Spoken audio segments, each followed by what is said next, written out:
Ang alam ko kasi, prior dito sa announcement na ito na nag-issue na nga ng arrest warrant laban dito sa 18 individuals, magkakasama yung mga personalities including si Transportation Secretary Vince Dizon diyan sa isang hotel sa Makati. Merong event kasi yung yung Strat Base at kabilang yan doon sa mga na-ambush interview ng ating mga kasamahan dito sa Signal, kabilang na ang ating mobile journalist na si Merrimon Reyes. Merrimon, ano bang nangyari? Jovi, Chiki, magandang gabi. Sa isang forum ng Stratbase Institute, unang ibinahagi ni DPWH Secretary Vince Dizon na 67 cases na ang na-file nila sa Office of the Ombudsman. Kasabay niyan yung 10 referral cases naman sa Philippine Competitive Commission on bid rigging, tungkol sa bid rigging yun, plus over 30 immigration lookout bulletin orders na ang kanilang nasagawa o naatim 3 months ever since nung ika-4 na State of the Nation address si Pangulong Bongbong Marcos, kung saan kinondema ng Pangulo yung korupsyon na pagdating sa mga anomalyang flood control at infra projects. Dagdag na rin dyan, yung bago pumunta dito sa forum itong si Sec Dizon, yung kanilang mga final naman na recommended charges sa Office of the Ombudsman laban kay dating House Speaker Martin Romualdez, pati kay dating Ako Bicol Party List Representative Zaldico. And pinagbasehan daw nila dito mga dokumento, mga ebidensya, at hindi raw mga video na pinost online. And kasama na rin dyan, natanong natin kung kabilang ba dyan yung testimonya na iniwan ni Sergeant Orly Gutesa. Sabi dito ni Sec Dizon, nag-swear kasi, nag-take naman daw ng oath sa Senado itong si Gutesa. So kasama yun sa mga sinumite nila, pero ipinasa rin nila ito kay Ombudsman Remulla for further analysis. On the part naman of Ombudsman Crispin Boying Remulla, ang sabi niya, may unang batch na ng mga kaso na related sa flood control projects ang naipasa na sa Sandigan Bayan. May mga susunod na rin daw. Pero konting pasensya lang din daw ang hinihingi niya sa publiko, lalo para sa mga nag-a-anticipate na mayroong makukulong bago magpasko. Balik sa inyo. Diyan ginawa yung forum. Kaya pala, kala ko mag-check-in na dyan sa Bonggang Hotel si Merrimon eh. Pero Merrimon, siya halo-halo doon sa baba. Okay. Andyan pa ba yung pen pa? Pero Merrimon, balikan ko yung sinabi mo na nadagdagan ng kaso na inihain doon sa Philippine Competition Commission, tama ba? PCC. Gaano kalaki yung amount na inaasahan o tinatarget natin na mabawi mula dun sa mga kaso na isinampa doon?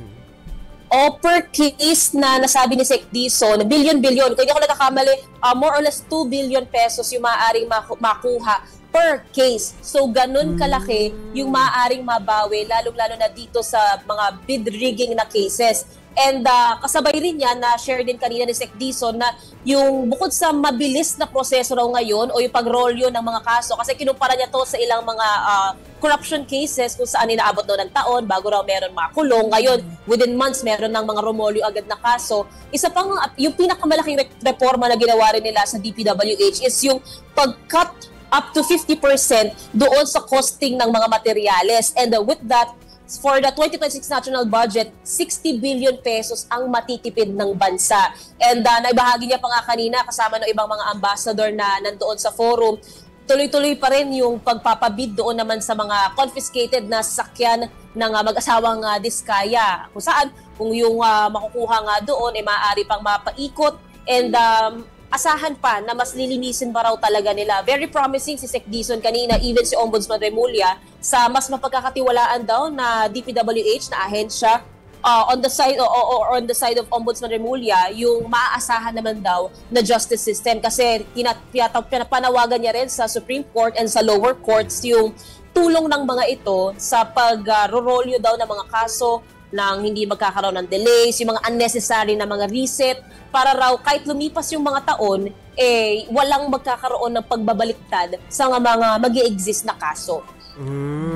Okay. Pero kanina lang, Merrimon, na sabi nga ni PBBM na may arrest warrant na laban kay Zaldico. Nabanggit ba dyan ng mga opisyal natin sa government kung ano yung inaasahan na magiging kapalaran naman ni dating House Speaker Martin Romualdez?